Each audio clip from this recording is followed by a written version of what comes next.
Mysterious temple of Jagannathpuri. चार धामों में से एक जगन्नाथपुरी बहुत ही प्रसिद्ध मंदिरों में से एक है। जगन्नाथपुरी हिंदुओं का एक प्रमुख धार्मिक स्थल है, जहां हर साल भारी संख्या में लोग इस मंदिर के दर्शन करने के लिए यहां आते रहते हैं। ये तो हम सभी जानते हैं कि इस मंदिर की महिमा और यहाँ से जुड़े चमत्कार देश के साथ साथ दुनिया भर में प्रसिद्ध हैं। आज हम उन्हीं आश्चर्यजनक तथ्यों के बारे में बताने वाले हैं, जिनके बारे में पढ़ने के बाद आप भी सोचने पर मजबूर हो जाएंगे कि क्या सच में ऐसा होता है। मंदिर के ऊपर से क्यों नहीं उड़ते पक्षी? पौराणिक कथाओं के अनुसार अगर हम बात करें तो ऐसा माना जाता है कि गरुड़ पक्षी को भगवान जगन्नाथ मंदिर की देखरेख करता है। गरुड़ पक्षी को पक्षियों के राजा के रूप में जाना जाता है। अब जब स्वयं पक्षी राजा मंदिर और भगवान जगन्नाथ की देखभाल कर रहे हैं, इसलिए अन्य पक्षी मंदिर के ऊपर से उड़ने में डरते हैं। यही कारण हो सकता है कि मंदिर के ऊपर कभी कोई पक्षी उड़ते हुए नहीं देखा गया।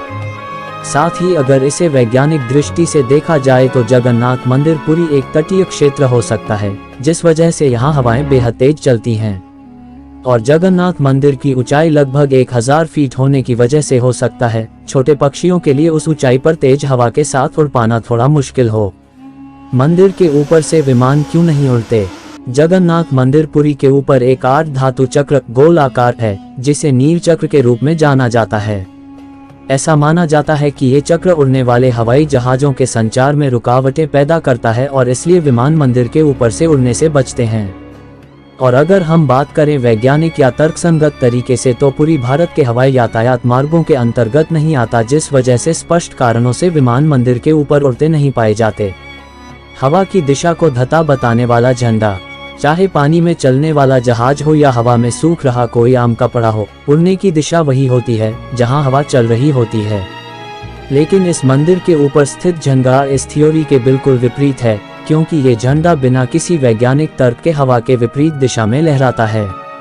सुदर्शन चक्र की पहेली। सुदर्शन चक्र के रूप में मंदिर के शिखर पर 2 रहस्य मौजूद हैं।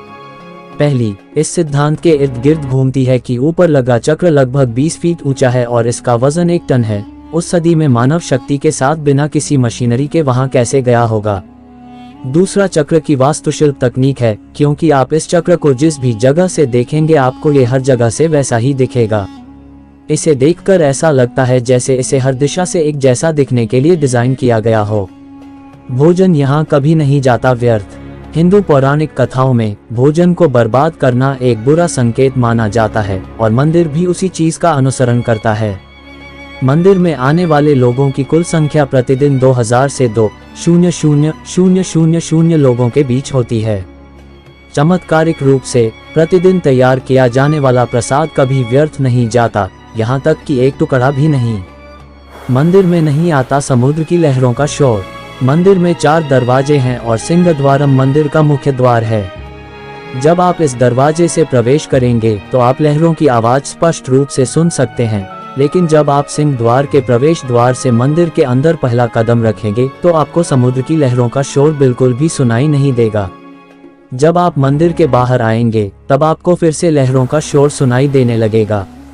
ऐसा माना जाता है कि ये 2 प्रभुओं की बहन सुभद्रा माई की इच्छा थी, जिन्होंने मंदिर के द्वार के भीतर शांति की कामना की थी, जिसे भगवान द्वारा विधिवत पूरा भी किया गया। खाना पकने का जादुई तरीका। प्रसादम पकाने का पारंपरिक तरीका यहाँ के पुजारियों द्वारा काफी समय से अपनाया जा रहा है। ठीक 7 बर्तन एक दूसरे पर चढ़ाए गए बर्तन के रूप में उपयोग किए जाते हैं और जलाऊ लकड़ी का उपयोग करके प्रसाद को पकाया जाता है। आश्चर्यजनक रूप से सबसे ऊपर वाले बर्तन की सामग्री पहले पक जाती है और उसके बाद धीरे धीरे नीचे के बर्तन का प्रसाद पकता जाता है।